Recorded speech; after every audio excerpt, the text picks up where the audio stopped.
आज से लगभग 100 साल पहले एक ऐसी किताब आई जिसे महात्मा गांधी ने एक नाली इंस्पेक्टर की रिपोर्ट कहा था। लाला लाजपत राय ने उस किताब के खंडन के लिए अनहैप्पी इंडिया लिखा तो दिलीप सिंह सौद ने माय मदर इंडिया।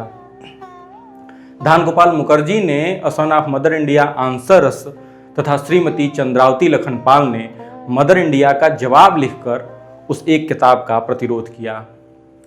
किताब के विरोध में 50 से अधिक पंपलेट और किताबें तो प्रकाशित ही हुई। उस किताब के प्रभाव का आलम यह था कि सन 1957 में मदर इंडिया फिल्म भी उस किताब के प्रतिक्रिया स्वरूप बनाई गई। यह किताब थी सन 1927 में प्रकाशित मिस कैथरीन मेयो की बहुचर्चित कृति मदर इंडिया। जब सन 1927 के स्वतंत्रता आंदोलन के दौर में यह किताब ब्लू रिबन बुक्स न्यूयॉर्क से प्रकाशित हुई तो किताब में कुछ ऐसे तथ्य थे कि आंदोलनकारियों की भूमिका प्रश्नांकित होने लगी। किताब में उठाए गए प्रश्नों का जवाब नहीं था, इसलिए किताब की प्रतियां जलाई गईं और मिस कैथरीन मेयो का यह कहकर विरोध किया गया कि वे अंग्रेजों के एजेंट के तौर पर भारत को बदनाम करने के लिए किताब लिखी हैं।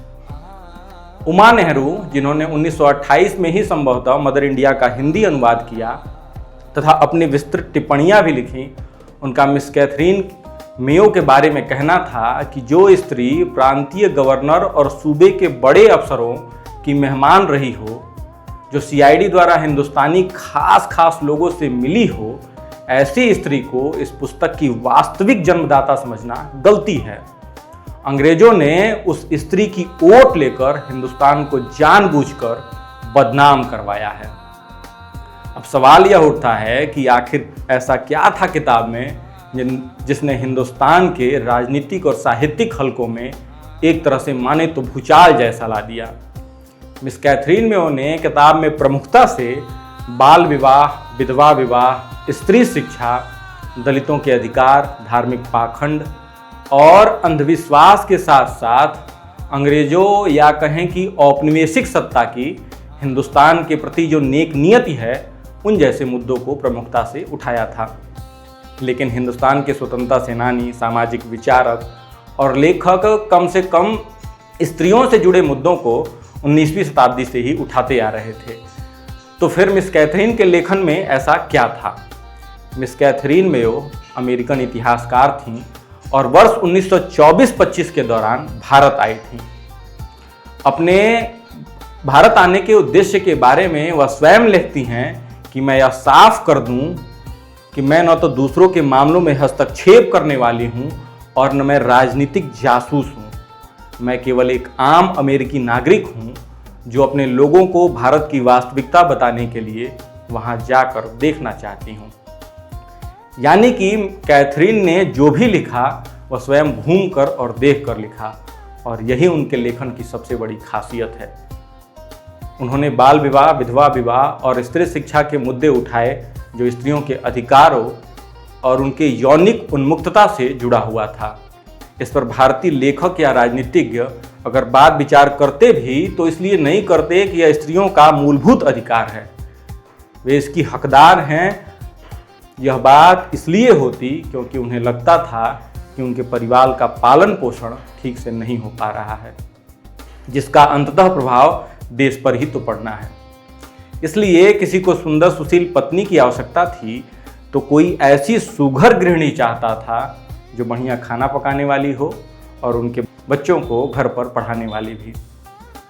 नए उभरते मध्यवर्ग को भी बेटी उतनी ही पढ़ी लिखी चाहिए थी ताकि उसके शादी विवाह में समस्या न हो। स्त्रियों की जहालत भरी स्थिति पर पर्दा टांग कर लिखने बोलने की जो परंपरा थी उसको मिस कैथरीन ने तोड़ दिया। स्त्रियों की दुर्दशा को पर्दा चीर कर उन्होंने सबके सामने ला दिया। वे लिखती हैं कि उन्होंने स्वयं जाकर अस्पतालों में देखा कि छोटी छोटी बच्चियों का, जिनकी उम्र अभी पढ़ने और खेलने की है, ऐसा वैवाहिक बलात्कार किया गया है कि कोई बच्ची अपंग हो गई है तो कोई मानसिक रूप से पागल, किसी की जांघ की हड्डी टूट गई है तो किसी को भयानक यौन रोग हो चुका है। आखिर हमेशा स्त्रियों की समस्या को प्राथमिक न मानने वाले समाज को इतना साफ लिखना कैसे अच्छा लग सकता था? इसलिए उमा नेहरू ने मिस कैथरीन की तुलना आकाश में उड़ते गिद्ध से की, जिसे धरती पर केवल इंसानों और जानवरों की सड़ती लाशें ही दिखती हैं, हरी भरी वनस्पतियां और दूसरी अन्य चीजें नहीं। मिस कैथरीन के बारे में वे लिखती हैं कि जिस प्रकार एक गिद्ध आकाश से नीचे की ओर देखता है, परंतु पृथ्वी पर फैले हुए सहस्त्रों विशाल वृक्षों, लाखों सुगंधमय अलौकिक रंगों में रंगे हुए फूल और अनेकानेक रोचक स्वादिष्ट तथा स्वास्थ्यमय मेवे और फल, कोई भी इसे अपनी ओर आकर्षित नहीं कर पाते, किंतु उसकी नज़र जहाँ किसी मुर्दा जानवर या इंसान की लाश पर पड़ी, तुरंत अपने परों को समेट गिरते हुए लोहे के गोले के समान धरती की ओर टूट पड़ता है और अपनी मनोकामना पाकर जिस रस, जिस स्वाद, जिस रोचकता के साथ उसके दुर्गंधपूर्ण गोश्त और सड़े हुए पुट्ठों को नोच नोच कर खाता है, इसी प्रकार मदर इंडिया की जननी ने अपनी बिरादरी वालों से प्रोत्साहन लेकर भारत की कल्पित तथा वास्तविक घृणामय समस्याओं को ढूंढ ढूंढ कर भयानक और विचित्र रसिकता के साथ वर्णित किया है। आज लगभग 100 सालों बाद भी इस किताब के प्रासंगिक बने रहने का मुख्य कारण यह है कि इस देश में स्त्रियों को कथित तौर पर ऊंची पदवी, बड़ा नाम, सेवा और पूजा का भाव दिखाकर ठगे जाने की, अधिकार वंचित किए जाने की सनातन परंपरा रही है। मनुस्मृति जहां एक तरफ कहती है कि यत्र नार्यस्तु पूज्यन्ते रमन्ते तत्र देवता, यत्रैतास्तु न पूज्यन्ते सर्वास तत्रा फलाक्रिया, अर्थात जिस कुल में स्त्रियों की पूजा होती है उस कुल पर देवता प्रसन्न होते हैं, और जिस कुल में इनकी पूजा नहीं होती उस कुल में सब कर्म निष्फल होते हैं। लेकिन वहीं एक दूसरे श्लोक में लिख देती है कि बाल्ये पितुर्वसे तिष्ठेत पाणी ग्राहस्य यौवने पुत्राणाम भर्तरी प्रेते न भजेत स्त्री स्वतंत्रताम, अर्थात स्त्री बचपन में पिता के, जवानी में पति के और पति के मर जाने पर बुढ़ापे में पुत्र के वश में रहे, स्वतंत्र कभी न रहे। हमारे धर्म ग्रंथों के हिसाब से स्त्री को स्वतंत्र रहने का अधिकार नहीं है, और उन्हीं धर्म ग्रंथों की प्रैक्टिस आज भी समाज में जारी है। स्वतंत्रता आंदोलन के दौरान भी हिंदुस्तान में राष्ट्रीय एकता के विकास के लिए देश को मां के रूप में चित्रित किया गया। आम जन के भीतर यह भावना भरी गई कि वे अंग्रेजों के खिलाफ अपनी मां के लिए लड़ रहे हैं, भारत माता गुलाम हैं, उन्हें आज़ाद कराना है, उनकी इज्जत बचानी है, उनका लाज बचाना है। लेकिन सच में एक स्त्री की स्थिति क्या थी? उसे उसका अधिकार मिलना तो दूर, उल्टे भयानक ढंग से उसका शारीरिक और मानसिक शोषण हो रहा था। राधा कुमार ने शारदा एक्ट, जो कानूनी तौर पर 1 अप्रैल 1930 से प्रभावी हुआ, के हवाले से बताया है कि सन 1921 की जनगणना रिपोर्ट के मुताबिक इस वर्ष 612 ऐसी हिंदू विधवाएं थी जिनका विवाह 1 वर्ष से भी कम आयु में हुआ था। 2024 ऐसी विधवाएं थीं जिनका विवाह 5 वर्ष की उम्र में, 87,857 का विवाह 10 वर्ष की आयु में तथा 3,32,024 विधवाओं का विवाह 15 वर्ष से कम आयु में हुआ था। इसका सबसे चौंकाने वाला पहलू यह है कि इनमें से अधिकांश विधवाओं को हिंदू परंपराओं एवं रीति रिवाजों के आधार पर पुनर्विवाह करने से रोक दिया गया है। दुनिया के किसी भी सभ्य या असभ्य राष्ट्र में ऐसी शोचनीय स्थिति नहीं है।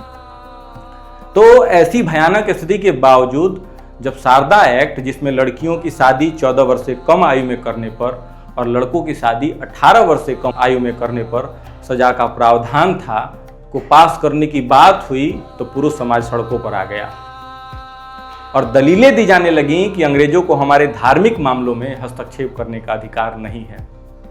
आज 21वीं सदी में जब देश में राष्ट्रीय स्वयंसेवक संघ के विचारों का बोलबाला है, केंद्र और अधिकतर राज्यों में भारतीय जनता पार्टी की सरकार है और मजबूत कानून व्यवस्था का दम्भ भरते नेता थक नहीं रहे हैं, तो महिलाओं की स्थिति यह है कि नेशनल क्राइम रिकॉर्ड ब्यूरो के 2024 के डाटा के अनुसार हर 18 मिनट में बलात्कार का केस दर्ज होता है।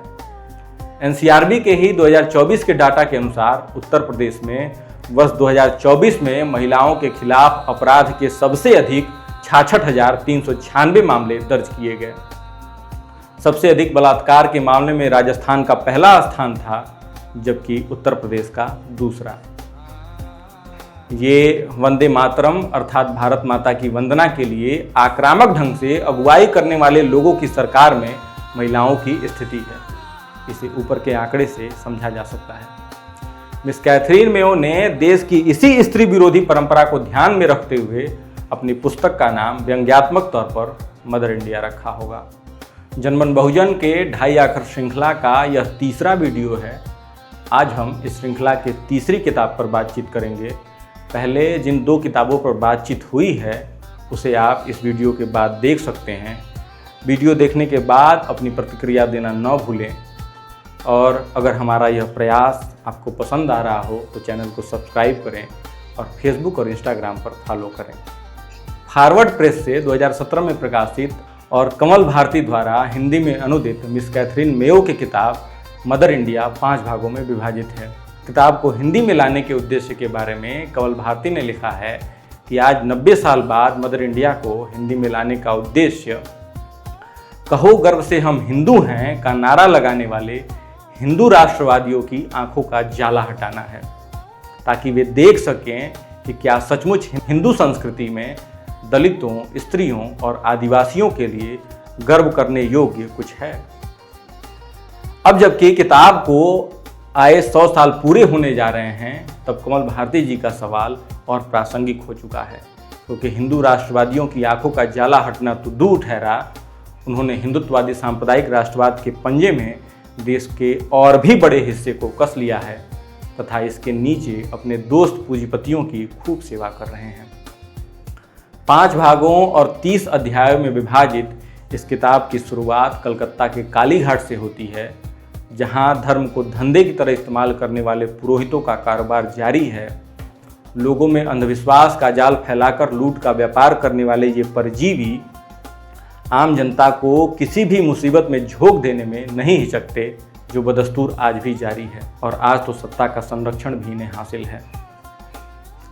लोग पुत्र प्राप्ति के लिए बकरों की बलि दे रहे हैं, गंदे से गंदे पानी में नहा रहे हैं, और स्त्री शिक्षा की हालत यह है कि ब्रिटिश भारत में ऐसी साक्षर महिलाओं की संख्या 2% से भी कम है, जो किसी भी एक भाषा में सरल वाक्यों में एक पत्र लिख सकें और पढ़ सकें। और इसकी जिम्मेदार जितनी अंग्रेज सरकार नहीं है, उतनी भारत के सामंतवादी मर्द हैं, जो स्त्री शिक्षा में सबसे बड़ी रुकावट है। इन अध्यायों से गुजरते हुए 19वीं सदी की महान नायिका सावित्रीबाई फुले की बरबस याद आती है, जो स्त्रियों को पढ़ाने के लिए स्कूल जाती थीं तो सामंतवादी मर्द उन पर मैला फेंका करते थे। इसी तरह किताब के पहले और दूसरे भाग में हिंदुस्तान के स्त्रियों की दुर्दशा का चित्रण मिस कैथरीन मेयो ने किया है। जन्म से लेकर मृत्यु तक की भयावह स्थिति किताब के पहले और दूसरे भाग में देखने को मिलती है। किताब के तीसरे भाग में ब्राह्मणों द्वारा बनाई गई व्यवस्था में दलितों को कैसे उनके मनुष्य होने के अधिकार से भी वंचित कर दिया गया है का वर्णन है। मिस कैथरीन मनुष्य से भी नीचे नामक अध्याय में लिखती हैं कि वे आपको यह नहीं बताते कि ब्रिटिश भारत की 24 करोड़ 70 लाख जनसंख्या में लगभग 25% अर्थात 6 करोड़ लोग अनंत काल से अशिक्षित बनाकर रखे गए हैं, और साथ ही उन्हें उनके ही भारतीय भाइयों ने मनुष्य से भी गिरा हुआ बनाकर रखा है। अवश्य ही यदि भारत में कोई रहस्य है तो वह इस बात में है कि कोई मनुष्य या कोई समाज या कोई राष्ट्र किसी भी परिस्थिति में कहीं भी भारतीयों को यह याद दिलाए कि भारत में 6 करोड़ देशवासी ऐसे हैं जिन्हें तुमने मनुष्य होने के सामान्य अधिकार देने से भी मना कर दिया है। और दलित समाज को हिंदुस्तान के इतिहास में उनका अधिकार देने की पहली कोशिश अगर किसी ने की तो वह अंग्रेजों ने ही की। इसलिए मिस कैथरीन दलित लोगों की ही बातों का उदाहरण देकर दिखाती हैं कि अंग्रेज उस समय उनके लिए प्रकाश पुंज की तरह हैं। मिस कैथरीन ने मद्रास आदि द्रविड़ जनसभा को उद्धृत किया है, जिसमें सभा कहती है कि हिंदुओं की जाति व्यवस्था हमें अछूतों के रूप में कलंकित करती है। फिर भी सवर्ण हिंदू हमारी सहायता के बिना नहीं रह सकते। हम जो श्रम करते हैं वे उसी का फल खाते हैं, और वे बदले में हमें सिर्फ जूठन देते हैं। हमारा सामाजिक और आर्थिक उत्थान ब्रिटिश सरकार के आने से शुरू हुआ है और उसी के कारण जारी है। भारत में हमसे सिर्फ अंग्रेज सरकारी अधिकारी, व्यापारी और ईसाई मिशनरी ही प्रेम करते हैं और बदले में हम भी उनसे प्रेम करते हैं। सभा आगे कहती है कि अतः यह कहने की आवश्यकता नहीं है कि हम लोग स्वराज के प्रबल विरोधी हैं। हम अपने रक्त की अंतिम बूंद तक अंग्रेजों को भारत की सत्ता हिंदुओं के हाथों में सौंपे जाने के प्रयास के खिलाफ लड़ेंगे, क्योंकि जिन हिंदुओं ने अतीत में हम पर जुल्म किए हैं और आज भी कर रहे हैं, वे सत्ता पाने के बाद भी हम पर जुल्म करेंगे। अंग्रेजों के कानून ही हमारे रक्षक हैं। हिंदुत्व के इस खतरे के प्रति डॉक्टर अंबेडकर ने भी अपने लेखन में जगह जगह दलित समाज को आगाह किया है। आज यह बात कितनी प्रासंगिक लगती है कि जब राष्ट्रीय स्वयंसेवक संघ एक तरफ ब्राह्मणवादी व्यवस्था को दोबारा लागू करना चाहता है और दूसरी तरफ सभी हिंदुओं को राष्ट्र के लिए इकट्ठा होने की बात भी कहता है। किताब के 4 और 5वें अध्याय में गाय और गंगा की व्यथा कथा भी आती है। गाय और गंगा तब भी ब्राह्मणवादियों के लिए राजनीतिक और आर्थिक लाभ का केवल जरिया थी और आज भी वही स्थिति है। गाय और गंगा के नाम पर वोट लेकर कोई प्रधानमंत्री है तो कोई मुख्यमंत्री। गाय और गंगा के नाम पर जिन नेताओं को राज करने के लिए जनता ने वोट दिया है, एक बार उन नेताओं के चेहरे की चमकती आभा को देखा जाना चाहिए। उनके चेहरे पर इतना तेज है कि एक बार सूरज की आभा भी शर्मा जाए। लेकिन दूसरी तरफ एक बार चलते फिरते गाय और गंगा की दुर्दशा भी देखी जानी चाहिए कि वे किस बदहाली में जीने के लिए अभिशप्त हैं। हमारे समय के लिए बेहद मौजूद यह किताब पढ़ी जानी चाहिए। राजनीतिक दिवालियेपन से लबरेज हमारा यह समय मांग करता है कि बार बार हम अपने राजनीतिक आधार की शिनाख्त करें, उसकी समस्याओं को समझें ताकि समाज के लिए सही रास्ता बना सकें। भारतीय जनता पार्टी जो आज सिर्फ और सिर्फ अपने पूंजीपति दोस्तों के लिए काम कर रही है, उसके सत्ता में बने रहने का मुख्य कारण यही है कि वह अपनी सांप्रदायिक विचारधारा से कभी समझौता नहीं करती। दूसरी तरफ विपक्ष या लोकतांत्रिक मूल्यों में विश्वास करने वाले लोग या फिर लोकतांत्रिकता की बात कहने वाले अपने वैचारिक घालमेल की वजह से ही सत्ता को जवाब देने में नाकामयाब रहे हैं। वैचारिक आधार या विचार विहीनता की यह स्थिति है कि काकरोच जनता पार्टी में देश का भविष्य देखा जा रहा है, जिसका जन्म ही सड़क या आम जन के बीच नहीं बल्कि पूंजीपतियों के एक हथियार सोशल मीडिया से हुआ है। पूंजीपति और उनके सेवक इसलिए चिंतित नहीं हैं कि जंतर मंतर पर हजारों काकरोच इकट्ठा हो गए हैं। वे इस बात से डरते हैं, इस बात से चिंतित होते हैं कि नोएडा में 100 मजदूर बाहर क्यों आ गए। झूठ के शोर में सच को गुनगुनाने की कोशिश है जनमन बहुजन। आप दर्शकों का सहयोग ही जनमन बहुजन का हौसला है। आप अपनी प्रतिक्रिया देकर हमें सब्सक्राइब, शेयर और फॉलो करके उस हौसले को बढ़ा सकते हैं। देखते रहिए जनमन बहुजन। बहुत बहुत धन्यवाद।